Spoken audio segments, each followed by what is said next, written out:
We're now at the creek where Grant gets his water. Due to a storm a few days back, the creek actually flooded and blocked the water pipes that go back to the cave house.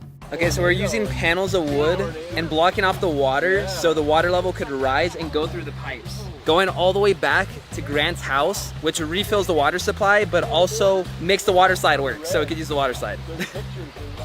It's a lot of work. Come on, Albert. Let's get the water supply back. Albert, your hair reminds me of Zorro from Monkey. Doesn't he have red hair? Brother,